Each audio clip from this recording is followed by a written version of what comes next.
Hello and welcome to this special edition of theCUBE. The killing of George Floyd has shaken America to its core, and it has ramifications that transcend far beyond US borders. Demonstrations have erupted across the globe calling for justice and police reform. Social media has erupted too, but not all that what you are seeing is true. In this programme, we'll be taking a look at the verified facts, the unverified posts, but we'll also be speaking to some of the world's best disinformation reporters to show you how you can separate real from fake. But first, the New York Times has released a detailed investigation into the moments leading up to George Floyd's death. They analysed security footage and bystander video to piece together what happened. I spoke with Hayley Willis from the New York Times Visual Investigations team, and she told me how important the verification process had been in this case. For us, the verification process was about putting all of these different pieces together to tell the fullest story. Because I think a lot of people have seen that one video of the police officer, his knee on George Floyd's neck, but a lot of people don't know the context that all of this happened in. So for us, that meant verifying other videos that also show from the other side that there's two other officers also on top of his body. You know, what does that mean? What do medical experts say that means? It also meant that we found and listened to and verified a lot of scanner audio from the channels where police and emergency services are actually talking to each other. For us, that's why the verification process is really important, because a lot of people don't know how all of these different parts fit together and how they led to his killing. But sadly, the case of George Floyd is not an isolated one, and Hayley told me how important she felt visual investigations were in the present day. I think the value of visual investigations right now is being recognized almost more than ever. I mean, I keep seeing the kind of same sentiment on Twitter and in other places of like, what if this hadn't been caught on camera? But a lot of it is being caught on camera. And it makes a massive difference. I mean, now if we look at the George Floyd case, all four of those officers have been charged. One with second-degree murder and the others with aiding and abetting murder. And I am confident in the fact that not necessarily our piece, but the existence of the video has a lot to do with that. So the work of the New York Times has helped verify the last moments leading up to George Floyd's death. But in the aftermath, Shauna, we've seen a wave of social media videos circulating online.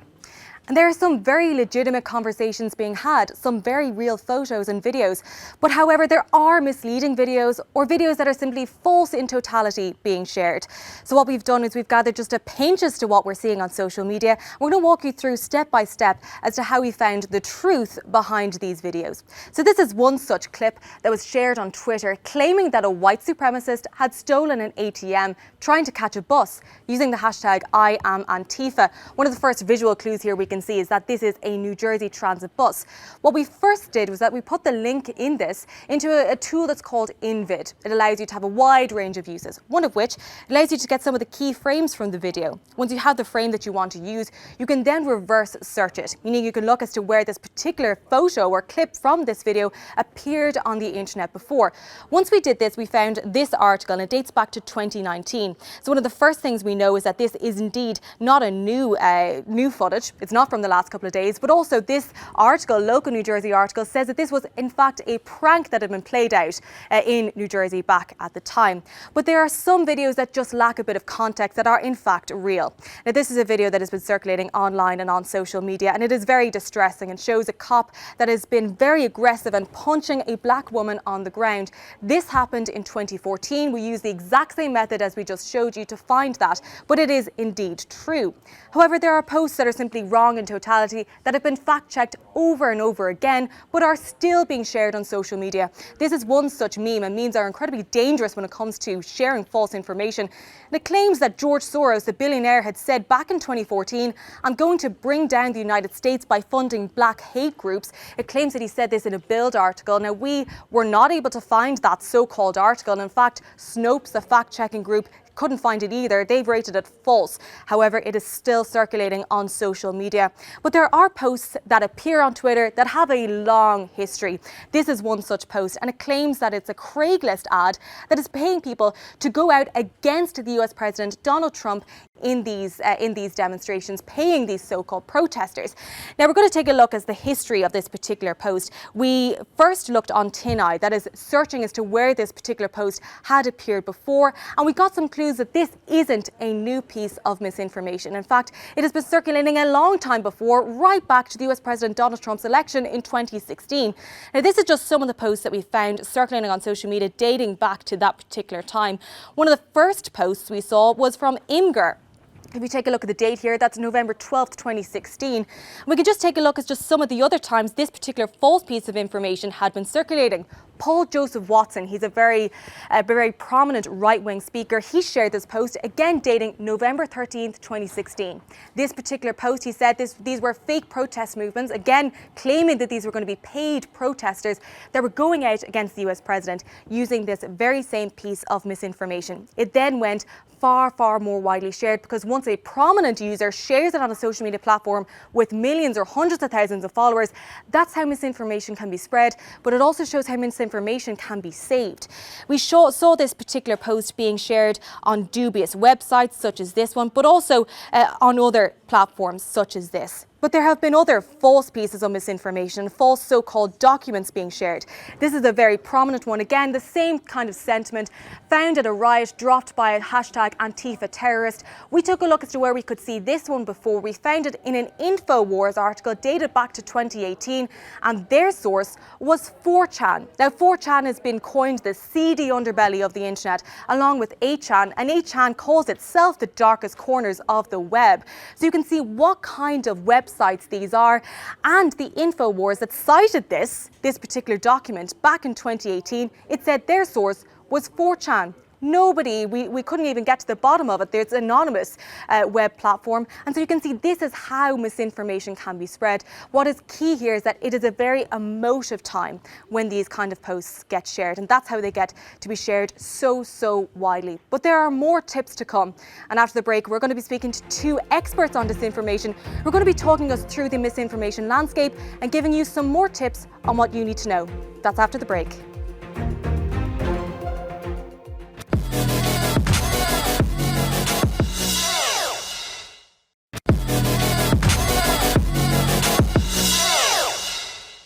In times of crisis, misinformation can surge on social media.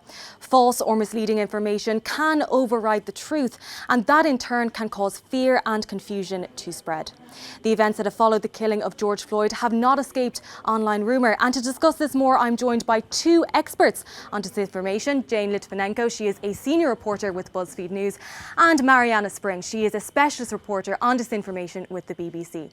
Well, first of all, thank you very much for joining us. We do appreciate it. And Jane, I do want to start with you. So you've been doing countless debunks in relation to these protests and before. Can you give us a flavour as to what you've been seeing circulating on social media, but also how often you're seeing it? Yeah, so we've been absolutely overwhelmed by both mis and disinformation surrounding the police brutality protests across the US. Misinformation is sort of accidental spread of false information, and disinformation is the deliberate spread of it. And we've seen that there's a lot of photos and videos that are taken out of context or are a little bit misexplained that sort of say that the situation shows one thing when it shows another. We've also seen people deliberately impersonate activists and members in the protest to essentially make them look worse, make them look violent, when all of the organizers have said that it is a non-violent movement. So definitely here in the Cube, we've spotted some false information that has been circulating. And Mariana, some posts were in relation to bricks. And I know that your team had been working on trying to debunk some of these posts. Now, these posts had been inferring or suggesting that officials had been planting bricks on purpose for the protesters. So can you give us a snapshot as to how you debunked this kind of misinformation and what you saw on social media? Yeah, so we woke up one morning and all of a sudden bricks were everywhere, and we were thinking, what on earth is going on with all these bricks? There were videos of piles of bricks, videos of police unloading bricks from trucks, videos of bricks in different formations, supposedly by protesters. But there were lots of red flags about these posts and videos, and so we investigated them with our anti-disinformation team at the BBC. And some of them we found to be just bricks that had been lying by the roadside for ages. They were part of building sites. They were being used for building projects, and that required verification involving Google Maps, involving geolocating exactly where that pile of bricks were in New York or Dallas or wherever that happened to be, and showing that they had been there before these protests started. There were other images of bricks that were from the protests in Hong Kong, and initially those had begun circulating when people said, if you see bricks being planted by police, you should do this with them, you should put them in these formations like Hong Kong protesters had done. It soon quickly snowballed, and actually people were posting pictures of the Hong Kong bricks and saying, these bricks are on the streets of America, you need to be wary of these. So there are a range of different things. Some were just videos of police who had been collecting broken bricks from a sidewalk and put them in the back of their truck and were unloading them at a police station in Boston. So I think in many ways the bricks were emblematic of the kinds of misinformation we've noticed around these protests, and that's that they were fake or false videos and images, images taken out of context, and also a way of pointing the finger. There were lots of suggestions about who had planted those bricks. Was it Antifa? Was it the government? Was it specific extremist groups? And in many ways, yeah, I think that represented all kinds of stuff that we've been seeing. So Mariana, your team and yourself, you've been going post by post, and this is just one example of it. Jane, that's something that you're doing as well. I've been seeing that you've been debunking posts on a regular basis. But for us here in theCUBE, it often feels like a game of whack-a-mole. There's a flood of misinformation out there. So do you think this is the right way to go about fighting false information post by post, or do we have any choice? Well, it's really, really tricky, especially during breaking news situations like this. There's always going to be disinformation and misinformation. And one of the problems that we're seeing is that a lot of very large accounts are spreading falsehoods that have either already been debunked or have no basis in fact. As a matter of fact, to Marianne's point about bricks, the White House accounts briefly tweeted and then deleted a video attributing brick placement to an organization without any evidence at all, including some images from bricks that both Marianne's team and ours has debunked. But at the same time, people need a resource to be able to turn to say, here's what we know, here's what we don't know, here's what's unverified and might continue to be unverified.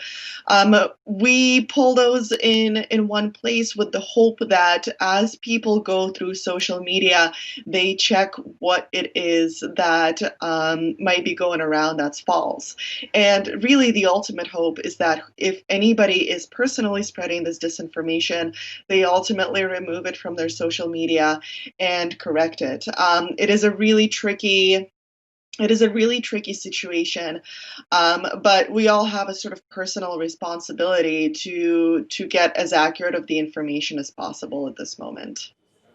So one of the main hurdles when it comes to fighting false information is trying to point the finger. Who is behind it? Who is often behind a single post, or who is behind a campaign? Mariana, I want to point this to you. What do you think the main hurdles are when it comes to fighting false information across all social media platforms?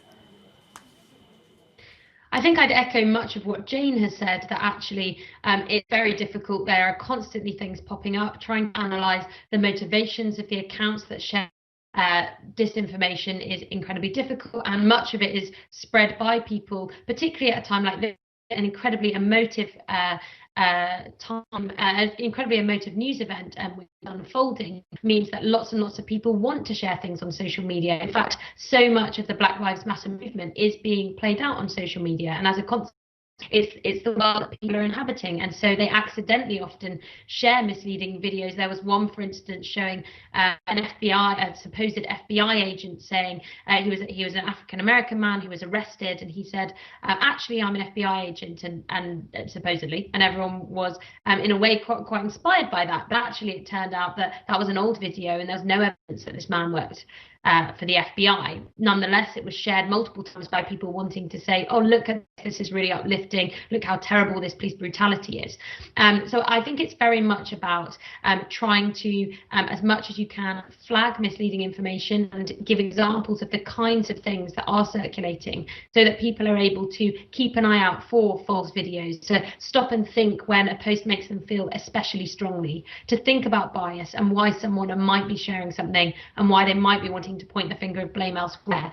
And if we can increase that public knowledge of how misleading information spreads, how it works, and the red flags, I think we can work towards in some way tackling this problem. So I think a lot of it is misinformation, meaning that it's people that don't know what they're sharing and they don't mean to do that.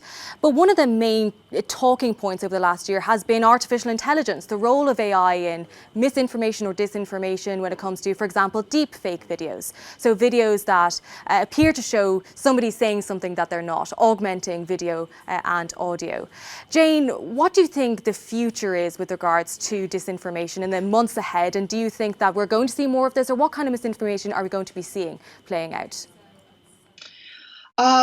There certainly is a lot of discussion about how manipulated video or audio can play into disinformation.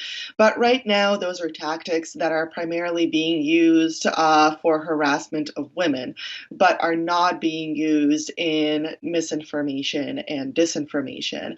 Instead, what we're seeing is a much simpler version of manipulated video, which is video that is cut in a misleading way, video that is published alongside a post with misleading context, and sometimes this is accidental. A lot of the times this is not. This is intentional. So in terms of what we should be looking out for, I would strongly encourage people to be especially wary of photos and videos.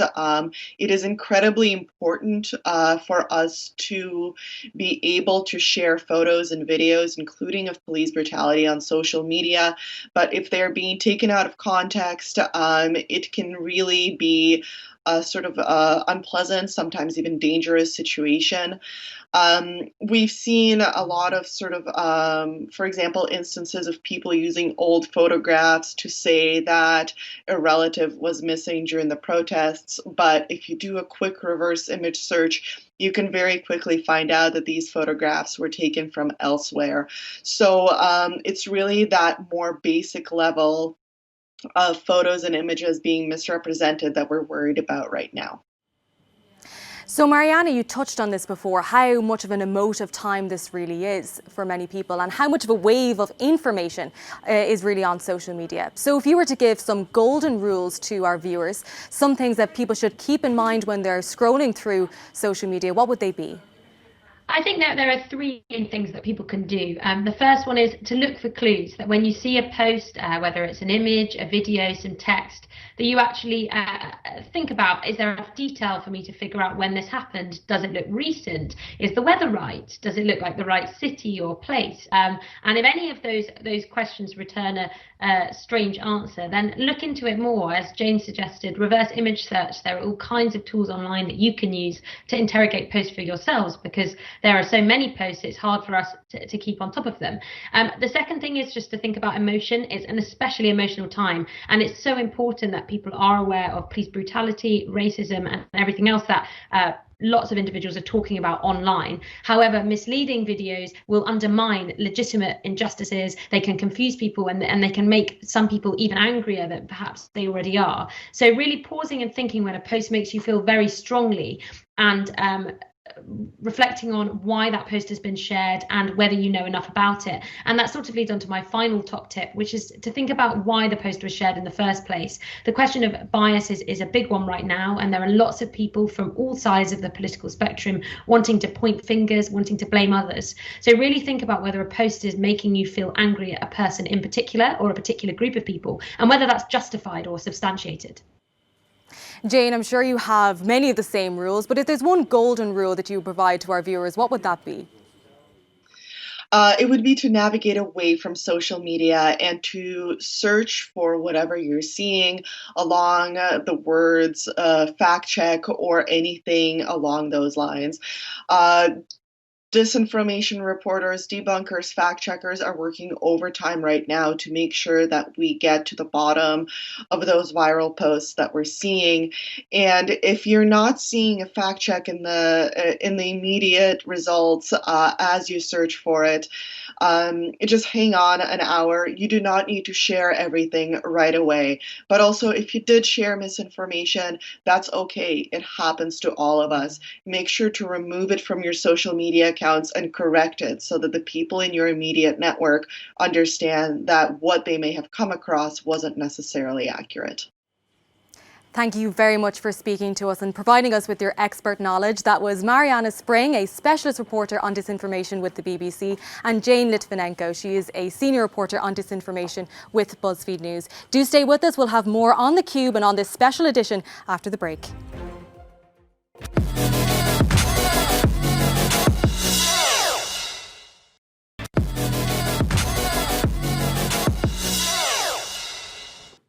Welcome back to theCUBE.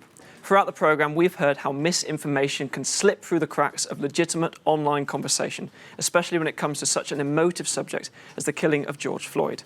People can knowingly and unknowingly share false rumours online, but can we say for definite who is behind the spread of misinformation? Well, it's not that simple. Earlier this week, we saw hundreds of thousands of social media accounts falsely suggesting that there had been a communications blackout in Washington, D.C. This caused mass confusion, and on top of this, Twitter accounts were seen to be posting the exact same wording in what is suspected of displaying bot-like behaviour. But can we say for definite that these are bots? Well, here in theCUBE, we've been speaking to professors and journalists about this, and the word bot is often thrown around when it comes to social media users who display a conflicting point of view, something that you might know as a troll.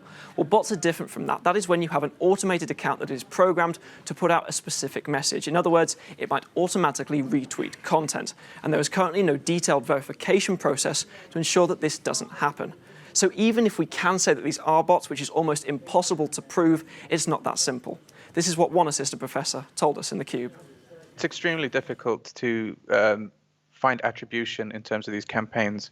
To determine whether a set of accounts was acting on behest of Russia, Saudi, the US, China, is very difficult.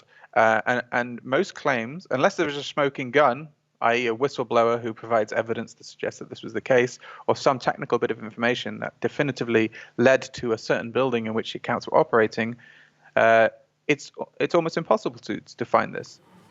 But it isn't just bots. We as humans, as social media users, can often be just as significant in fueling the spread of misinformation. Professor Sinan Aral of MIT says that it is a novelty of information plus a human desire to consume news, which means that ordinary social media users can just as be significant in spreading false rumors online, and that we as humans have a responsibility to be more deliberate and careful about what we share. This is a systemic problem. I don't think there's one culprit that needs to be apprehended and the problem will go away. It is a problem of what happens when we have speech in the public square.